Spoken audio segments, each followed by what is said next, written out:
Assalamualaikum warahmatullahi wabarakatuh. Pemirsa Markas Syariah TV yang mudah-mudahan selalu dimuliakan oleh Allah Subhanahu wa taala. Kembali di acara kita yaitu Untayan Syair Hikmah. Dalam kesempatan kali ini saya akan mengulas secara singkat sebuah syair yang disampaikan oleh ba'dul udaba, sebagian ahli sastra, bahwasanya menarik. Beliau mengatakan thamaniyatun tajri 'alal mar'i da'iman wala budda lil insani an yalqa thamaniyah sururun wa huznun wa ijtima'un wa furqatun wa usrun wa yusrun thumma suqmun wa afiyah.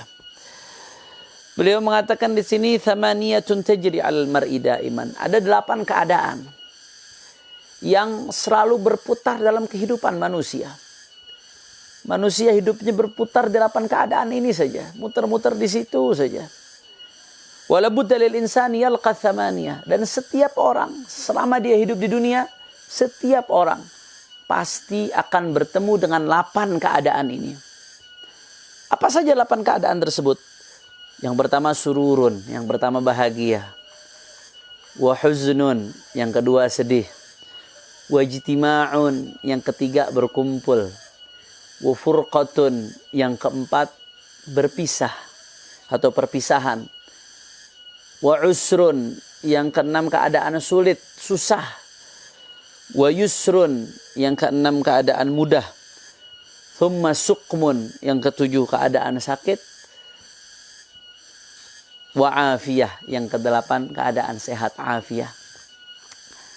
Habail kiram, luar biasa indah. Syair ini menggambarkan ya kita ini hidup sebagai manusia yang muter-muter begitu saja. Kehidupan kita bermutar, berotasi pada 8 keadaan ini. Andai kata ada di antara kita yang hari ini bahagia, maka suatu saat kebahagiaan itu akan ada habisnya dan akan merasakan kesedihan. Nggak ada yang abadi, nggak ada yang kekal. Kita ini manusia makhluk yang hadith. Wa kullu hadith mutaghayyir. Kita adalah manusia makhluk yang baru, bukan qadim. Kita punya permulaan. Setiap yang punya permulaan pasti akan mutaghayyir, akan berubah-ubah. Inilah sifat makhluk. Hari ini senang, besok sedih.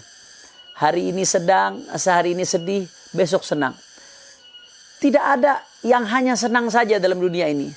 Sebaliknya, tidak ada yang hanya sedih saja dalam dunia ini. Makanya ini mengingatkan kita sebagai manusia bahwasanya dunia ini nggak kekal. Andai kau hari ini merasakan kesulitan, kesedihan, ambillah kabar gembira. Kesedihan itu akan berlalu ya ikhwan.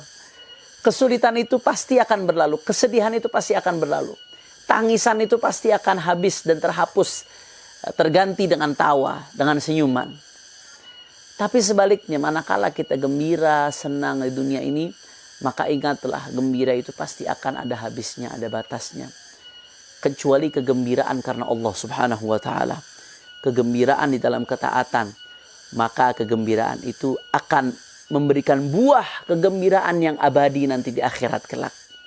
Sebaliknya, kegembiraan yang disebabkan karena kemaksiatan, kegembiraan yang memancing murka Allah Subhanahu wa taala hanyalah kegembiraan yang fata morgana, kegembiraan sesaat. Gembira karena kemaksiatan, kegembiraan sesaat. Hari ini gembira, besok sengsara. Dan kalau tidak bertobat kepada Allah, di hari kiamat akan sedih selamanya. Na'udzubillah min dzalik, tsumma na'udzubillah. Itu yang perlu kita ingat di dunia ini. Wajtima'un wa furqatun. Dan hidup di dunia nggak lepas dari berkumpul dan berpisah. Siapa yang bertemu, maka dia akan berpisah. Siapa yang berpisah, maka insya Allah akan bertemu kembali. Wallahu a'lam. Allah yang mengetahui. Itu adalah rahasia takdir Allah Subhanahu wa taala. Maka tidak ada perkumpulan yang abadi di dunia ini dan tidak ada perpisahan yang abadi. Yang ada sebelumnya tidak ada perkumpulan yang abadi, tapi bisa saja ada perpisahan yang abadi. Oleh karena itu, kalau kita mau berkumpul dengan keluarga, anak cucu kita, sanak famili kita, istri kita, orang tua kita, dan seterusnya, maka berpikirlah bagaimana perkumpulan di dunia ini bisa menghasilkan perkumpulan yang abadi di akhirat kelak, di surganya Allah Subhanahu wa taala. Begitu pula usrun wa yusrun. Yang kelima dan yang keenam, ada kalanya susah, ada kalanya mudah. Nggak ada yang abadi. Susah akan berlalu, mudah juga akan berlalu. Silih berganti akan datang. Hari ini susah, besok mudah. Hari ini mudah, besok susah. Tapi bagi orang yang beriman, fa inna ma'al usri yusra, inna ma'al usri yusra.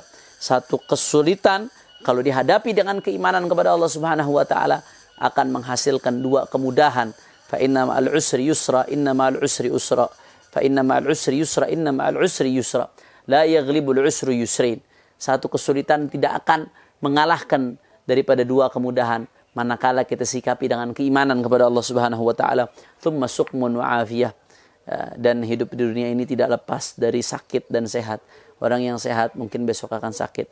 Orang yang sakit mungkin pula besok dia akan sehat. Karenanya tidak ada yang kekal di dunia ini, tidak ada yang abadi. Yang harus kita pikirkan bagaimana kita mendapatkan di akhirat kelak kesenangan, perkumpulan, kemudahan, dan afiyah yang abadi. Hanya di akhirat kita bisa dapatkan. Jangan sampai gara-gara kita mengejar 4 ini di dunia saja, dan itu mustahil kita dapatkan, tapi akhirnya malah mengorbankan 4 ini di akhirat, yang akhirnya na'udzubillah hanya akan mendapatkan huznun, kesedihan, furqatun, perpisahan, usrun, kesulitan, wa saqamun, dan rasa sakit yang abadi di akhirat. Na'udzubillah min dzalik. Itu yang kita mesti pikirkan. Silahkan cari kesenangan di dunia, tapi ada batasnya. Silahkan nyari afiah di dunia, tapi ada batasnya. Kesehatan ada batasnya di dunia. Silahkan berkumpul di dunia, tapi ada batasnya. Silahkan Anda mencari kemudahan di dunia, tapi ada batasnya. Yang tidak ada batasnya adalah hal itu manakala kita dapatkan untuk akhirat, maka pikirkan dunia kita untuk akhirat kita. Wallahu a'lam bishawab. Ini saja yang saya sampaikan. Mudah-mudahan bermanfaat. Wassalamualaikum warahmatullahi wabarakatuh.